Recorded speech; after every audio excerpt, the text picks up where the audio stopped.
Hello, hello. Ayan ay nandito tayo sa Christoph Height 1 dito sa may Kalugkob.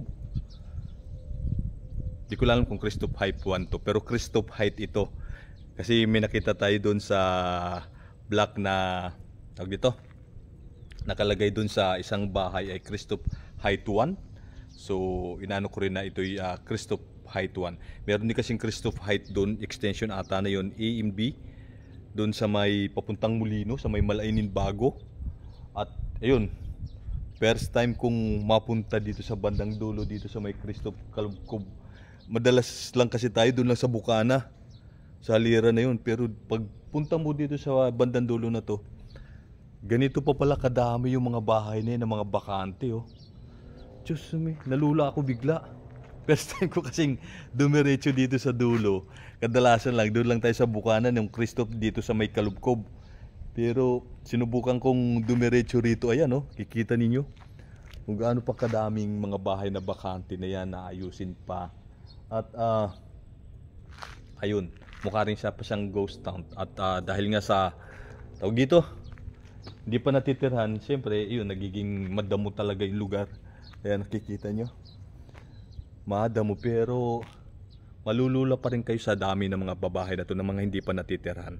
So ayan oh, diba? Ganyan pa sila kadami. Hanggang doon pa sa kabila yan. At ito, parang ang tahimik dito, parang ang sarap para sa akin sa pakiramdam ko kasi napakatahimik pa, maririnig mo lang yung mga huni ng ibon, no? So ayan oh, nagiging madamo dahil hindi pa natitirhan. Hanggang doon, ang haba pa pala niya, no? So may mga naglilinis na rin naman, no? At iyon pa, ayan, maglakad-lakad tayo ng mga ilang blocks at makikita talaga natin kung gaano pa kadami, no? Itong mga bakante dito sa may Christoph ito Christoph Height dito sa Kalugkob.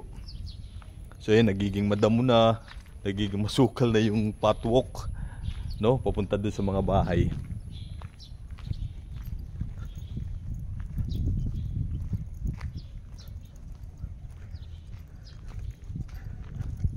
Ayan, hanggang doon pa oh, haba oh. Kita nyo yan? May mga mangilan-ngilan na banda rito na relocate yan. Pero pagdating mo dito sa bandang dulo na, talagang puro bakante na itong lugar na to. Ang sarap sa pakiramdam ko na napakatahimik nung lugar. Napakatahimik, wala kang at nakikita nyo yung view dito sa lugar na to. Ayan oh. At dito sa dulo na to ay may ilog na rin.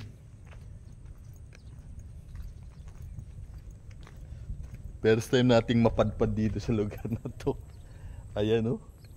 Ayun lang, mukhang nagiging basurahan na to dito yung lugar na to. At ayun oh, sinusunog nila. At mukhang may ilog na dun sa kabila. Tingnan nga natin dito. So, may nag-aayos na rin, no? Siguro may lilipat na. Kahit pa paano, may mga nagre-refer, oh. So, parang dito sa banda rito, ayan, oh, ilog na.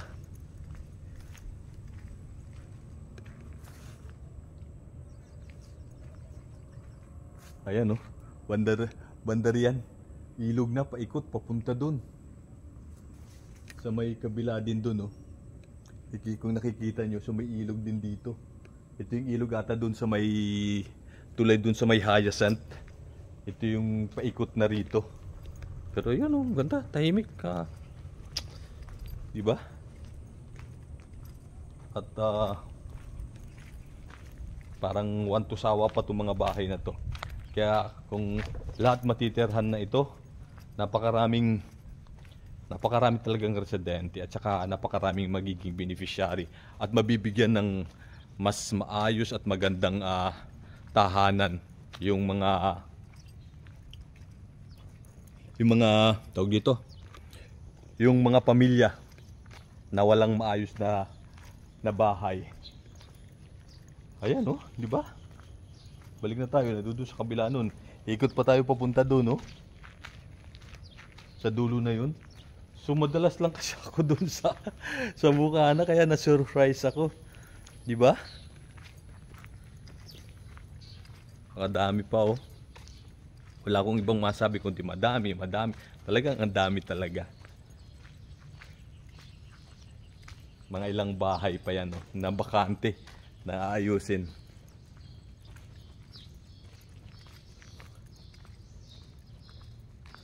So dahil nga dito sa lugar na to wala pa talagang nalilipat, nakikita nyo yung itsura nung ano ng mga bahay harapan nagiging madamo. At napakasarap yun nga sa pakaramdam ko na naririnig ko lang, sobrang tahimik yung huni ng mga ibon. Diba? Subukan natin pumunta doon. Teka. Ayun, no. Lakad tayo papunta doon. Tingnan natin yun doon sa may bandang unhan na yun.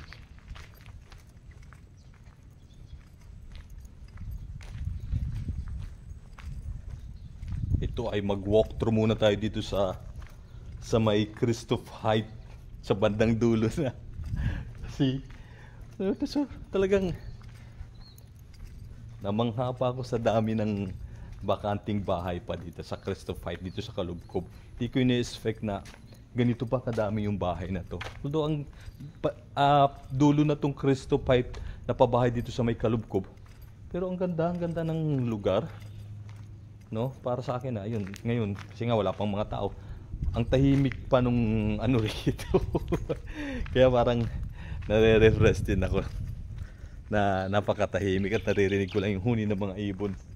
At ito, tingnan nyo naman.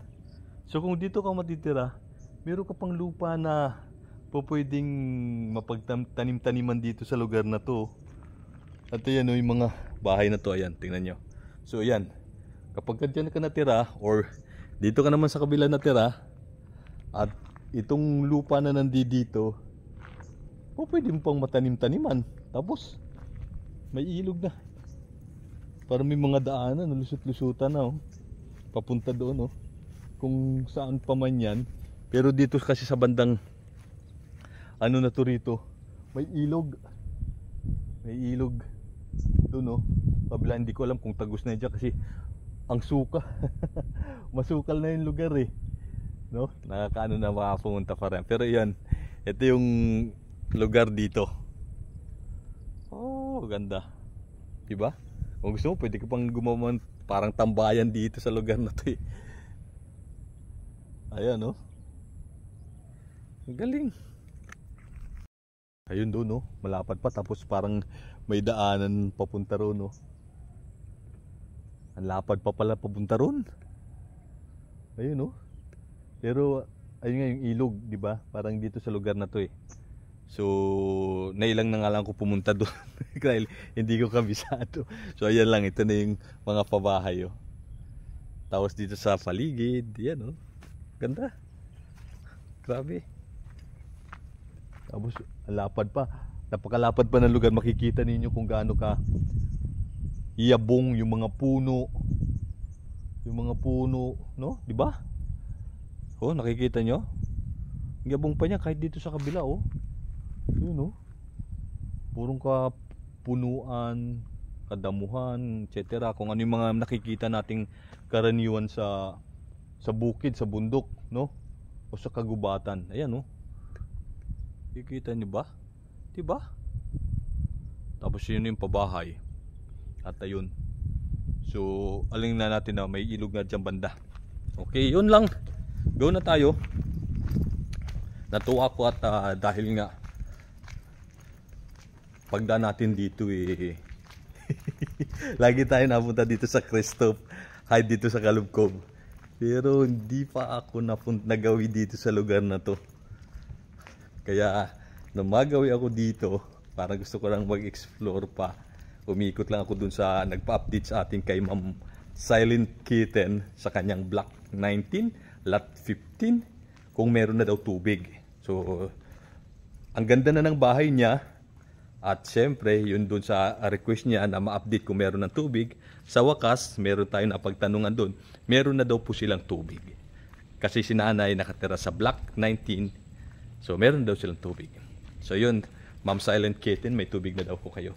Pagdaan natin dito at ito'y makikita natin, napakadami pang bakanting bahay.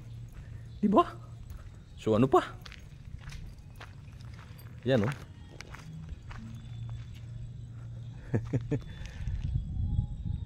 Go na tayo. Salamat!